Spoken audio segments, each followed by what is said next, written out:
welcome or welcome back to my channel. It feels weird every time I say that. I don't know why I keep saying it if it makes me feel uncomfortable. Anywho, usually when I read books, I like to listen to music while I'm doing that. I think it just helps kind of set the tone, especially for fantasy books. So, that being said, I normally just look up on Spotify the title of the book and see if someone else made a playlist about it. Yeah, that's how I like to read. So I thought it would be really fun if I kind of did a reverse type of thing and let Spotify pick my music. Spotify, I don't know if it's like a new thing, I don't know if everyone has it, but for my Spotify, they make me like a day list that updates every 2-3 hours that basically has a genre of music and it changes throughout the day. So in the morning I could be listening to country music and then at night it will suggest classical music. It's really weird sometimes. It goes all different sorts of ways, but it usually includes some of my favorite artists and then some artists that I haven't heard of but who are similar to my favorites. And I enjoy listening to that, especially like if I'm driving or something. That way I have music I love, but I'm getting new stuff. But I thought it'd be fun if I could try to match a book to that day list. So we're gonna open up my Spotify and see what they've got for me today. Sometimes it's really weird, so we'll see. My day list today is Classic Oklahoma Country Red Dirt Monday Evening. You listen to Coastal Cowgirl and Cowboy on Mondays in the evening. Here's some classic Omaha country, alternative country, red dirt, outlaw country, campfire, and coastal cowgirl. Can't make this up. Do you see that? First song on there is Stick Season by Noah Kahan. Have some Zach Bryan in there, Luke Combs. So you can kind of get the vibe. Definitely a little bit more country. I was really hoping it could like match some of the books I have on my TBR for this month, but this does not look good for that. See, I'm thinking just like a cowboy romance, you know? I think that would fit really well. I was looking at Elsie Silver's first published series, and I think it's called Off to the Races. But other than that, I don't really have anything that I think fits that on my TBR cart at all, or on my shelves. I guess that means we're looking on Kindle Unlimited first. I really thought this was gonna be a great way to get some books off my physical TBR, but I should have known this was coming. Yeah, Off to the Races. Okay, I thought it was crazy. Off to the Races is on here. The thing is, I'm in the middle of the Chestnut Spring series, so is it like illegal for me to start another series by the same author? Because I don't really think I'm gonna find anything else on here. It's not the Off to the Races series, it's the Gold Rush Ranch series. Off to the Races is the first book. You know what, we're just gonna go with this one. It's Enemies to Lovers and a small town romance. Kind of calling my name right now. I think I have to go with this one. So, for the first book, for our classic Omaha country red dirt Monday evening, we're going with Off to the Races by Elsie Silver.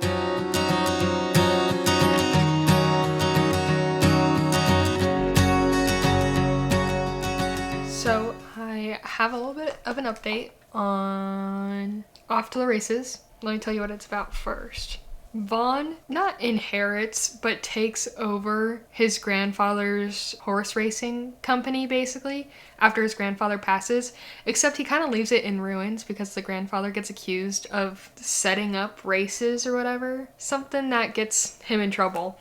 So Vaughn has to hire a completely new staff for this racing facility? I don't know. But basically, he lives on a ranch out in Vancouver, Canada. So he is on the coast, which is crazy because it was like Coastal Cowgirl, which the other main character, the girl, her name's Billy, and she trains horses.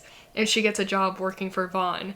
And obviously they like each other, but like dislike each other. They're attracted to each other, but they don't like each other right now because Vaughn doesn't want her to work there, but she's really qualified, so she like got the job. It's a weird little situation, but she's like a cowgirl. She's got that little vibe to her, so the Coastal Cowgirl vibe was perfectly matched, I would say, to this book. I don't want to say great selection on my part, but I gotta say I did a pretty good job with that. Was not expecting it to match so well. Yeah, so Vaughn and Billy work with each other, and just a lot of tension right now. A lot of tension. I'm also not very educated on horses, so it's a little bit of a different read for me for sure. Most of the chapters, especially Billy's chapters, revolve around training horses, just kind of taking it step by step, chapter by chapter. I like it. I don't really like Vaughn's character. I think the way he thinks about Billy is rather inappropriate, especially because he's her boss. Yeah, I don't know. He makes me uncomfortable. And Billy, she's fine, I guess. I don't know. I just don't really like these characters as much as I've liked Elsie Silver's other characters.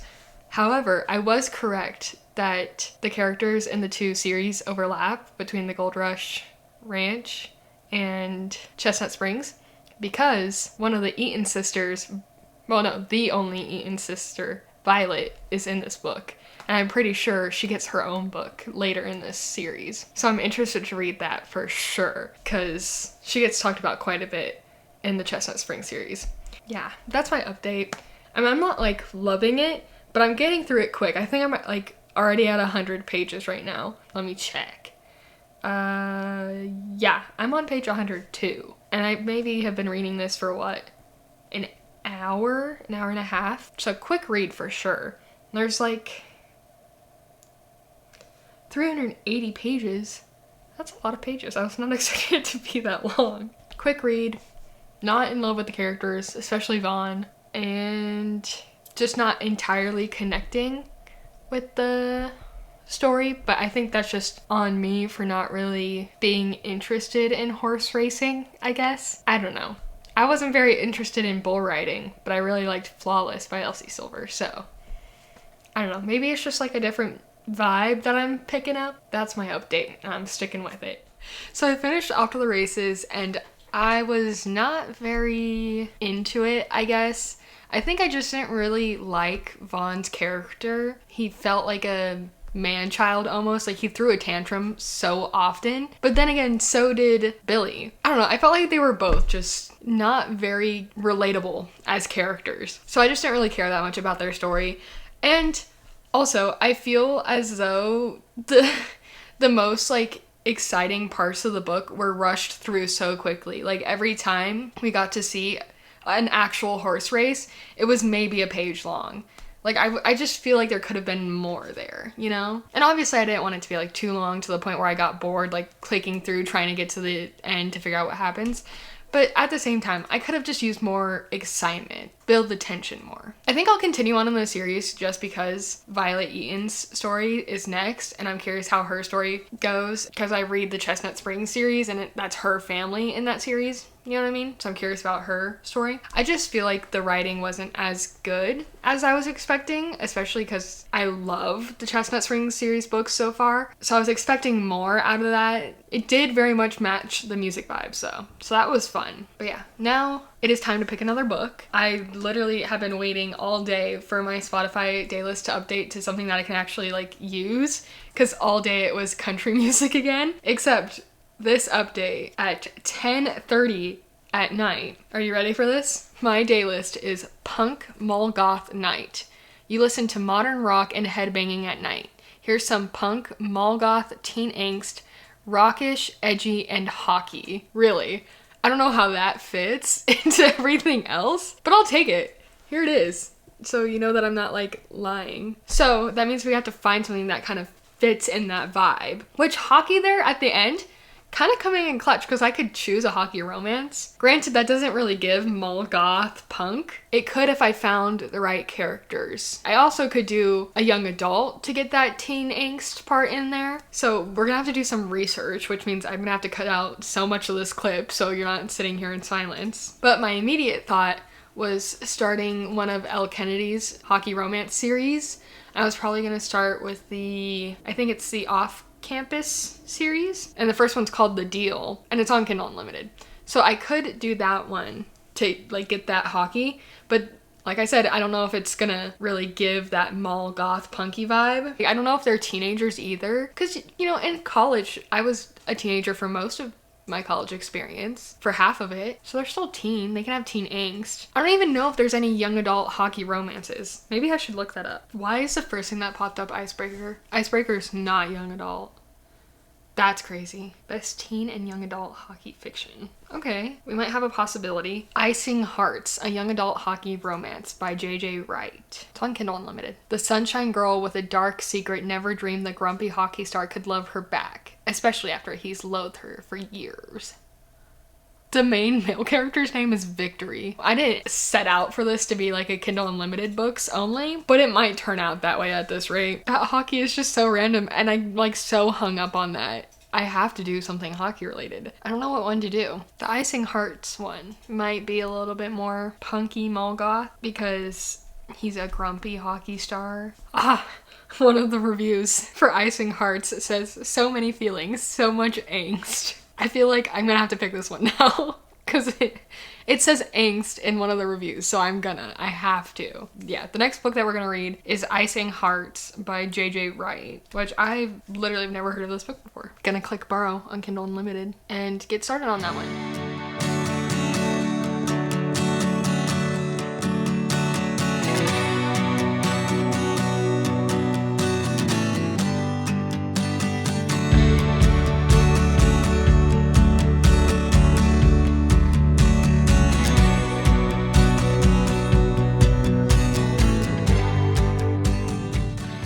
So it is the next day, but I got at least 200 pages into Icing Hearts last night. Yeah, I'm on page 208. Not what I was expecting at all. Like, I don't know what I was expecting, but it wasn't what I'm reading. This book is about Clara and Victory, and they are high school juniors, and Victory is on the hockey team. He's really, really great at hockey, guys. He's the best. And Clara is in love with him. She's absolutely obsessed with him. And she is very public about that. She will openly flirt with him. Everyone basically in their school thinks of her as the girl who's obsessed with Victory. And Victory is definitely in love with her too, but he doesn't really show it. But the reason why he doesn't act on it, because he could if he wanted to. Like, he's super popular. He gets any girls he wants. He could act on it if he wants to, but for some reason, there's this huge secret that he's holding that makes him believe that he can't be with Clara at all, no matter how badly he wants to. And same goes for Clara, because no matter how much she flirts with him, she knows that she can never be in a real relationship with him. As far as I can tell, it both revolves around something that's going on with their dads. Clara's dad is the police chief, and there is obviously something very wrong going on at home. Her mom died a few years ago, and she hates being home. Her father doesn't feed her properly. She's always starving. There's like just a whole bunch of stuff that very much context clues me into that there's something wrong at home. On the other hand, Victory, his dad seems to be in a little bit of a shady business is what I'm getting. Not positive. They really can't be together, but they're in love with each other, and Clara becomes one of the managers for his hockey team, for the school hockey team. And so they're thrown into each other's paths quite a bit. That's pretty much what this book is about. Kind of the weird secrets going on in the background of why they can't be together. That's like the mystery behind this book. But yeah, it is so like the teen angst genre of music fits perfectly with what's going on in this book. It is kind of like, I don't want to say hilarious, but some of the things going on just very much reminds me of being a teenager in high school and hearing all this drama, like especially between all the high schoolers. The way Clara and Victory talk about each other is it just reminds me of a high school relationship. I think that's kind of where I'm getting that teen angst. It also isn't great writing. I'm like gonna be honest. It feels like a high schooler is writing this book, but I'm eating up the drama. Like, I cannot put it down. When I tell you, like, Clara is so funny in the way that she talks about Victory, it's hilarious. She describes him as the type of beautiful that stops women in their tracks. Like, he's just so unbelievably beautiful. You'll never get used to that kind of beauty. You're always shocked by it. So I feel like that's where I'm getting that, like, this is a teenager in love. Like, that's not that it's not a real kind of love. Especially, like, when you're a teenager, it feels like a real love. It just is very dramatic, and I think that's where the teenager aspect comes in, where everything is just, like, blown into bigger proportions, you know? So yeah, that's my update. I think I'm so into this book now that I can't crawl my way out of it. I need to finish it. That's where I'm at. I'm on chapter 37. I will say it feels a little bit repetitive right now because we're constantly just in situations of Clara and Victory being together and flirting with each other and, you know, being emotional with each other, and then they go back to kind of separating themselves because both of them feel like they can't be together. So it's like a lot of like repetition of going back and forth between being like really romantic and then being icy towards each other. That's where I'm at. I'm gonna get back to reading now though.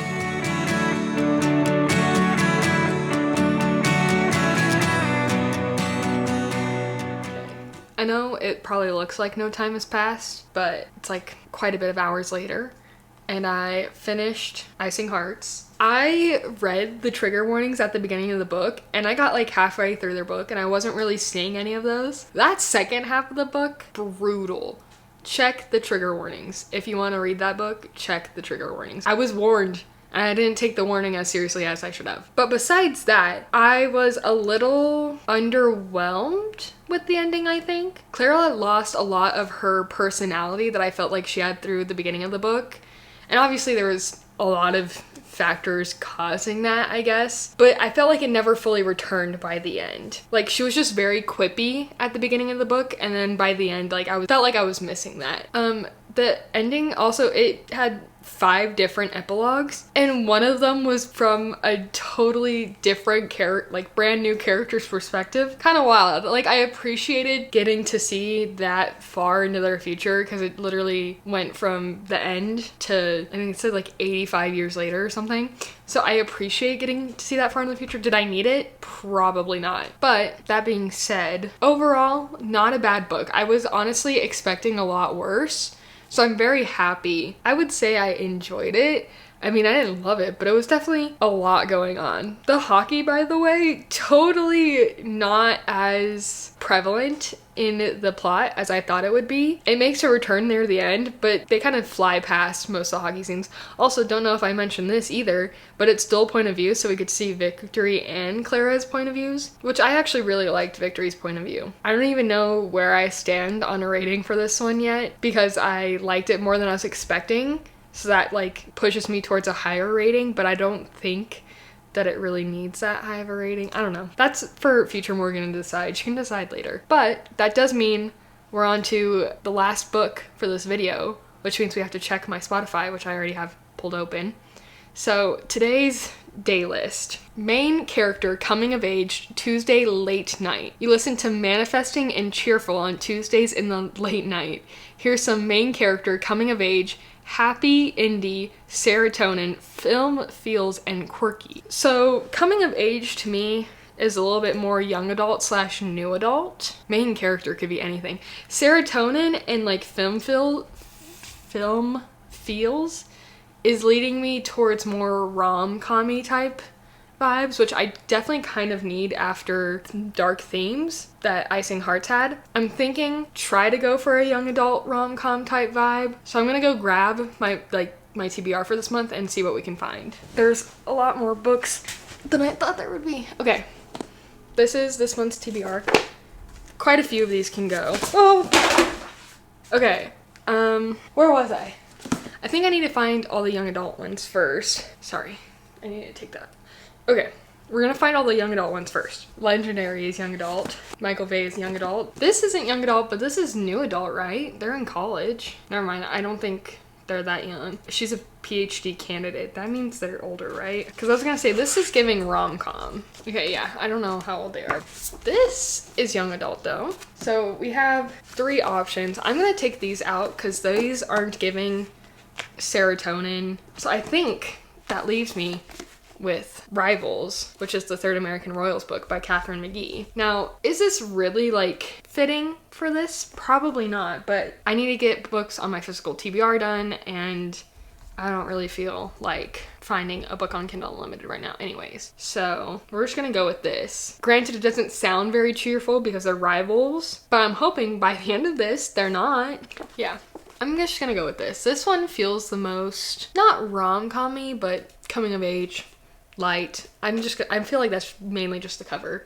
But if you're not familiar with the series, the American Royals series is about a alternate reality where America has a monarchy that basically derives from George Washington choosing to be king instead of president. But it's like set in the present timeline. These books follow 4 different girls. 2 of them happen to be royal princesses, and then the other 2 are friends of the royal family. This book in specific is about the other 2 girls who aren't part of the royal family, but they, for the past couple of books, have been fighting over the other 2 characters' brother, the prince of the royal family. And I'm assuming it's gonna be more about them than the other 2 characters, but I'm hoping that we do get to see the other ones, because one of the characters, Beatrice, I really liked her since the very first book, but the other character, Samantha, she's like the younger princess. I really struggled with her the first book, but the second book she redeemed herself and she was so much better. So I'm really curious to see how her story continues moving on in this 3rd book. I've been meaning to get to this book for so long, so I'm glad that I am now presented with the opportunity to do so.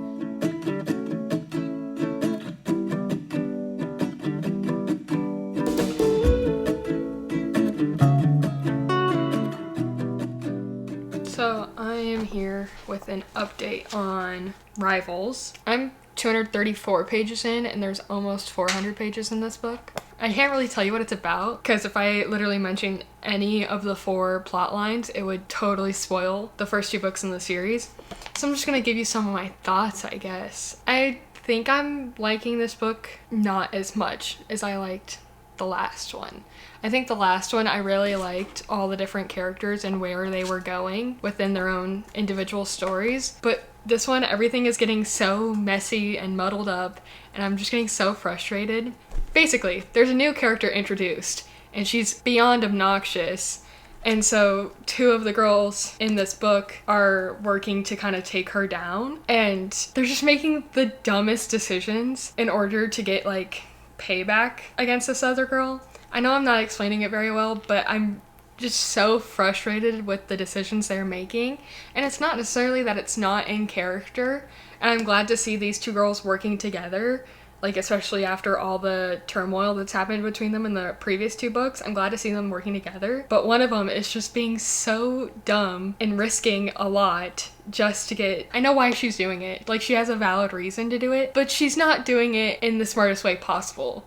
And I feel like in the previous 2 books, she would have handled the situation better. So yeah, there's that. And then I'm also kind of coming to the conclusion that because we're getting 4 different POVs in this book, a lot of the problems get introduced and then resolved so rapidly. Like, for one of the princesses, she's having some issues with her love interest. Problem is introduced in one of her POV chapters. The next POV chapter, there's like, I don't want to spoil it, but there's like a breakup, I guess. And then right after that, they get back together. I feel like that's a spoiler, so I apologize. I just cannot get with all the drama behind it, I guess. Like, it feels so fast-paced solely because we're getting so many different point of views that we don't get enough time to linger in and actually build up some tension between the characters. Like right now with the 2 girls who are working together, that plot line is working just fine because we get double the amount of chapters because we get 2 POVs from the same thing. But for the other 2 characters, I'm like, feel like I'm being jostled around because their plot lines are moving so fast. That being said, I have a little bit less than half to go, so I'm curious to see how they'll resolve some of the plot lines. I really hope that the one annoying character gets dealt with, but I have a feeling that everything's gonna get ruined before that actually happens. So I don't know, it's making me nervous. I wanted the 3rd book, but now having read most, like, part of the 3rd book, I'm kind of just wishing we had left the 2nd book where it was, left the whole story at the end of the 2nd book. So yeah, that's my update for you guys.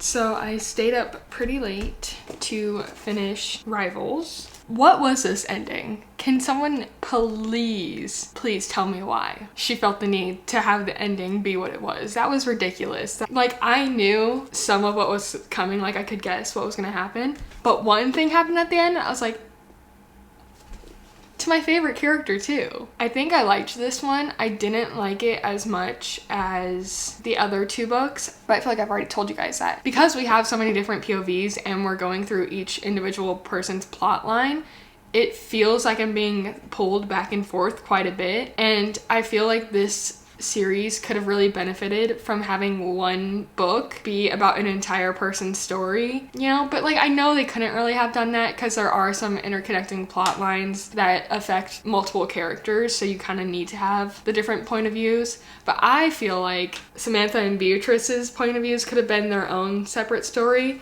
and then Nina and Daphne's could have been like separate books, because going through here, I would be so interested in Nina and Daphne's stories that I'd like kind of want to skip through Samantha's and Beatrice's. And like, I feel bad because I love Samantha and Beatrice. Like, they're probably my two favorite characters out of this whole thing. I wanted to hear their stories, but their plots in this book wasn't as intriguing to me.